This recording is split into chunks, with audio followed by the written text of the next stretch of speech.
2025 आ चुका है और तुम लोग अभी भी लो हैंगिंग बग्स को ही एक्सप्लॉइट कर रहे हो जिसका रिस्पॉन्स तुम्हें इन्फॉर्मेटिव या डुप्लीकेट मिल रहा है और तुम बहुत ज़्यादा फ्रस्ट्रेट भी हो चुके हो। तो आई गेस तुमको एक नई वर्नेबिलिटी को अप्रोच करना चाहिए। एज एग्जाम्पल इस वीडियो के अंदर हम प्रोटोटाइप पॉल्यूशन वर्नेबिलिटी को अप्रोच करेंगे। वीडियो को स्किप मत करना।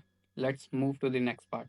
इस चीज़ को ना बिल्कुल सिंपल और ईजिएस्ट वे में अपन समझते हैं जो कि हमारी इंडियन लैंग्वेज है और with example. Construct parent is equal to greet is equal to hello. Code का हम मीनिंग समझ लेते हैं इंडियन लैंग्वेज के एग्जाम्पल में। जो पेरेंट्स हैं वो अपने बच्चे को सिखाना चाहते हैं कि एल्डर पीपल से जब भी उसका इंटरेक्शन हो तो वो उनको ग्रीट करे हेलो से। सिंपल। अब हम क्रिएट कर लेते हैं चाइल्ड को। Construct child is equal to whatever he learn from their parent. Next line में जो कोड लिखा है ना हम इसको थोड़ा सा एक्सपेंड करेंगे। ठीक है। जो चाइल्ड है वो हमें पता है कि हमने चाइल्ड ऊपर क्रिएट किया था।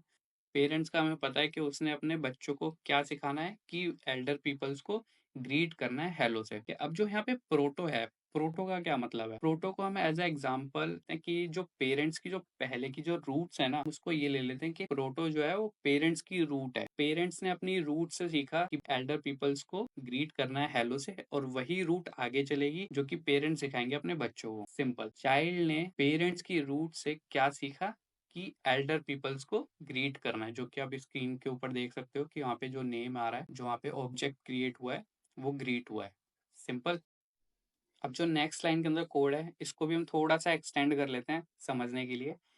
कंसोल डॉट लॉग ब्रैकेट के अंदर child dot greet whatever he learn from their parents. When we use this code the hello will prompt. तो हमें पता चल गया कि जो चाइल्ड है उसने क्या सीखा अपने पेरेंट्स से, ग्रीट करना, वो भी हेलो से। सिंपल। अब जो हमने एग्जाम्पल में इतना कुछ सीखा उसको थोड़ा सा प्रैक्टिकली समझ लेते हैं। तो जैसा कि आप स्क्रीन पे देख रहे हो जो प्रोटो है वो प्रॉपर्टी है, प्रोटोटाइप पेरेंट है, ऑब्जेक्ट ग्रीट है, फंक्शन हमारा हेलो है, then what is child. Child it's also a prototype. Let me tell you how. आपको ध्यान होगा पेरेंट को कंस्ट्रक्ट करते टाइम पे हमने उसको एक ऑब्जेक्ट और एक फंक्शन प्रोवाइड किया था, बट चाइल्ड को कंस्ट्रक्ट करते टाइम पे हमने ना ही उसको कोई ऑब्जेक्ट ना ही कोई उसको फंक्शन दिया था। बट नेक्स्ट लाइन के अंदर हमने चाइल्ड को पॉइंटिंग आउट किया था टूवर्ड्स पेरेंट्स कि जो भी डेटा है उसने अपने पेरेंट से पिक किया। तो लास्ट लाइन में जब हमने console dot log child dot greet किया था एग्जीक्यूट, तो हमें फंक्शन का डेटा मिल गया था। लाइक जो भी फंक्शन के अंदर वो हमें मिल गया था हेलो। तो वहां पर क्या हुआ था, जो चाइल्ड ने डेटा को रिमाइंड किया तो उसको पता थी कि ये चीज मेरे को पेरेंट्स ने सिखाई है मेरे। ठीक है। जो ग्रीट वाला डेटा था उसको पेरेंट्स ने सिखाया था उसके, तो उसने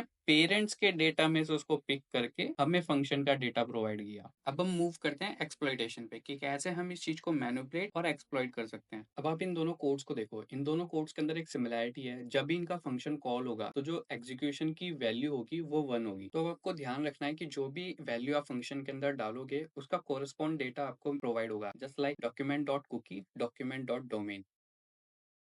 अभी तक जो कुछ भी हमने सीखा अब उसको हम कैरी आउट करके अपने लाइव टारगेट के ऊपर एक्सप्लॉइट करके देखेंगे। अब हमारा पहला कमांड है ऑब्जेक्ट डॉट प्रोटोटाइप। इससे हम चेक कर सकते हैं कि हमने जो भी प्रोटोटाइप सेट किया है वो सेट हुआ है या नहीं हुआ। ठीक है। अभी हमने कोई भी प्रोटोटाइप सेट नहीं किया है तो फर्स्ट ऑफ ऑल हम एक प्रोटोटाइप सेट करेंगे। यहाँ पे hyphen hyphen proto hyphen hyphen फू इज इक्वल टू बार। आप यहाँ पे कोई भी प्रोटोटाइप सेट कर सकते हो जो आपका मन करे। ठीक है। मैंने यहाँ पे इसको सेट किया और अगर हम कंसोल के अंदर जाके फिर से ट्राई करते हैं ऑब्जेक्ट डॉट प्रोटो, आप देख सकते हो यहाँ पे कि हमने सेट कर दिया है फू इज इक्वल टू बार, हमारा सेट हो गया। अब हम चलते हैं अपने मेन कोड की तरफ। तो हम डीबग मोड पे स्विच करते हैं और जो हमारी रिसोर्सेज फाइल है उसके अंदर जो जेएस फाइल है उनको रीड आउट करते हैं। तो जो हमारी फाइल है सर्च लॉगर, इसको हम पूरा रीड आउट नहीं करेंगे। जो मेन पॉइंट है इसके अंदर मैं आपको वही समझाने वाला हूँ सिर्फ। तो यहाँ पे हमारा जो मेन फोकस है वो है property config dot transport underscore URL. ठीक है। अगर हम इसको सेट करते हैं, इसका जो फंक्शन हम उसको बार अगर सेट करते हैं तो हम चेक कर सकते हैं कि सेट हुआ है या नहीं हुआ। कंसोल पे वापस जाते हैं, ऑब्जेक्ट डॉट प्रोटोटाइप करते हैं और देन उसके बाद आप देख सकते हैं यहाँ पे transport underscore URL bar set हो चुका है। ठीक है। अगर हम एचटीएमएल पेज पे जाते हैं और यहाँ पे हम चेक करते हैं कि जो भी कोड है वो सेट हुआ है या नहीं हुआ, जैसा कि आप यहाँ पे भी देख सकते हैं अंदर के स्क्रिप्ट डॉट सोर्स में जाकर के जो भी हम अपना फंक्शन यहाँ पे डालेंगे, ठीक है, वो इंजेक्ट हो जाएगा एचटीएमएल पेज पे जाकर के। अब हम यहाँ पे डेटा यूज करेंगे, डेटा, देन उसके बाद जो भी हमें कमांड अपना यूज करना है हम वहाँ पे वो यूज करेंगे।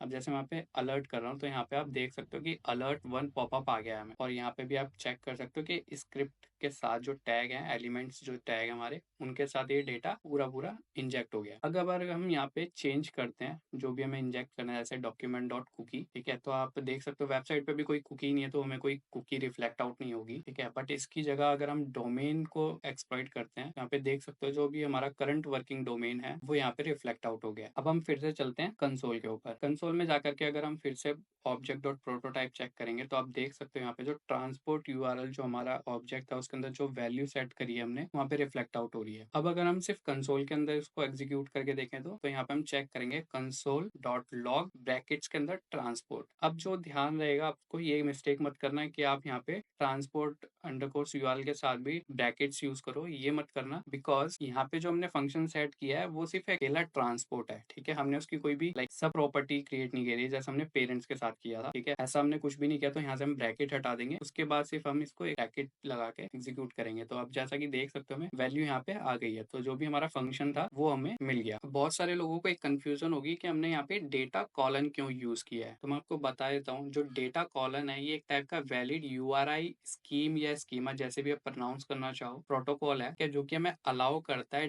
डायरेक्टली इनलाइन यूआरएल के अंदर डेटा इंजेक्ट करने के, या फिर कह सकते हो इम्बेड करने के, जैसा कि आप इस स्क्रिप्ट के कोड के अंदर चेक कर सकते हो। तो वीडियो को हम यहीं पे खत्म करते हैं, और अगर किसी को आप लोगों में से कोई भी डाउट है तो प्लीज कमेंट डाउन करना, ताकि मैं आपको रिस्पॉन्स जरूर कर सकूं। और अगर ये वीडियो एक लाइक डिजर्व करती है तो प्लीज जाके वो भी कर देना।